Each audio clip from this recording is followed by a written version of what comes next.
কিতাব বিভাগ, এটাই দেখা যায় বর্তমানে প্রায় 25,000 মাদ্রাসা এই গোটা বাংলাদেশে এই কোরআন সুন্নাহ তালিম এবং ওয়ারিস নবী আলেম দ্বীন তৈরির এই দায়িত্ব আঞ্জাম দিচ্ছে। আলহামদুলিল্লাহ, শুধু এই বাংলাদেশে 25,000 এর ঊর্ধ্বে লক্ষ লক্ষ হাফেজ আলেম এখান থেকে তৈরি হচ্ছে।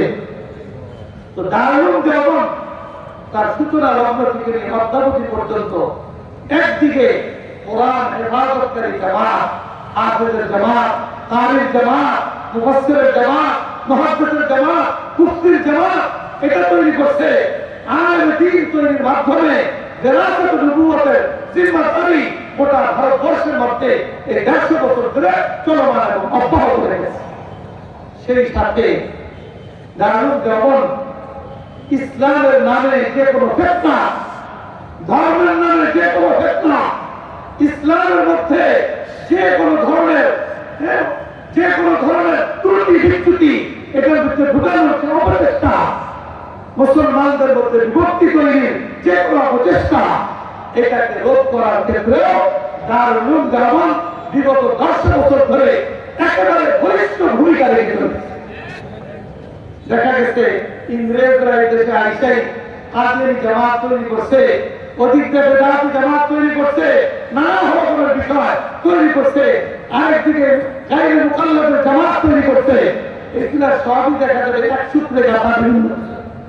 দারুল দেওবন্দ তার সূচনা লগ্ন থেকে এমন মজবুত ওলামায়ে কেরাম তৈরি করছেন, কেউ কাদিয়ানীদের মোকাবেলায় তারা অনন্য ভূমিকা রেখেছেন, কেউ বেদাতিদের বিরুদ্ধে অনন্য ভূমিকা রেখেছেন এবং বর্তমানে রেখে চলেছেন, কেউ আহলে হাদিসের নামে যে ফিতনা চলছে কারির মুখল্লে দিয়েছেন এর বিরুদ্ধে তাদের অনন্য ভূমিকা বিগত দিনেও ছিল, বর্তমানেও আছে এবং ইনশাআল্লাহ এই ভূমিকার ধারাবাহিকতা আগামী দিনেও অব্যাহত থাকবে। আমাদের বর্তমান দারুল দেওবন্দের নাম নেওয়া যারা আমরা দারুল দেওবন্দের নিসবতধারী ওলামায়ে কওমি, আমাদের বাংলাদেশে দেওবন্দি ধারা এই মাদ্রাসাগুলোকে কওমি মাদ্রাসা বলা হয় এবং এই মাদ্রাসা থেকে যারা আলেম তৈরি হয় কওমি ওলামা হিসেবে তারা এই বাংলাদেশে পরিচিত।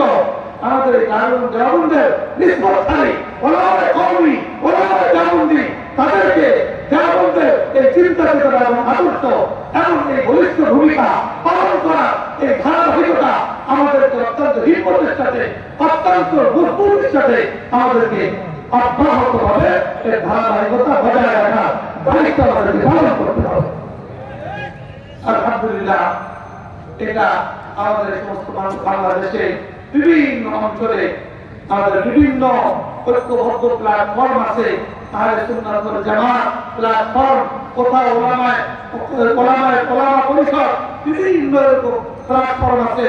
তাছাড়া আমাদের মূল কেন্দ্র এবং দুর্গ হল এই সকল প্রতিষ্ঠানগুলা, কওমি মাদ্রাসাগুলা। আমরা সাধারণ মুসলমান যারা আছি আমরা সর্বতভাবে এই সকল প্রতিষ্ঠানের সাথে নিজেদেরকে সম্পৃক্ত রাখা এটা আমাদের জন্য সাআদত মন্দি মনে করব এবং এই সকল ওলামায়ে কেরামের সাথে নিজেদের সম্পর্ক জুড়ে রাখা এটা আমাদের সহি ইসলামের উপরে টিকে থাকার জন্য অনন্য জরিয়া, বিশেষ একটা উসিলা এইভাবে আমরা মনে করব। এইভাবে আমরা এর সাথে জড়ে রাখার ইচ্ছা। আর আমরা আমাদের আকারবিনদের কার্যক্রম, তাদের কর্মপদ্ধতি, তাদের কর্মকাণ্ড এটা আলোচনা আমাদের মধ্যে ব্যাপকভাবে থাকতে হবে।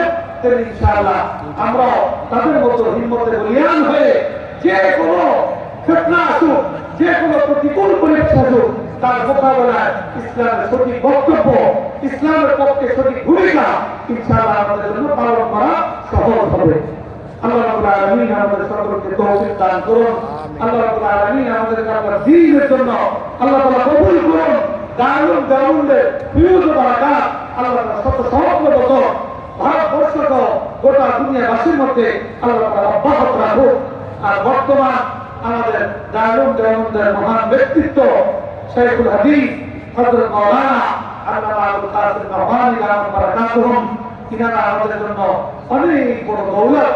আমরা সকলে দোয়া করি আল্লাহ রাব্বুল আলামিন এই সকল বুজুর্গদের দ্বীনের ছায়া আমাদের উপরে দীর্ঘায়ু করেন, তাদেরকে আল্লাহ রাব্বুল আলামিন সুস্থতার নিয়ামত দ্বারা মালামাল করেন। এই দোয়া করে, এই দোয়াতে এবং আমিও নিজের জন্য সকলের কাছে দোয়াতে আমার আলোচনা এখানে শেষ করছি। ওয়া আখিরু দাওয়ানা আলহামদুলিল্লাহি রাব্বিল আলামিন।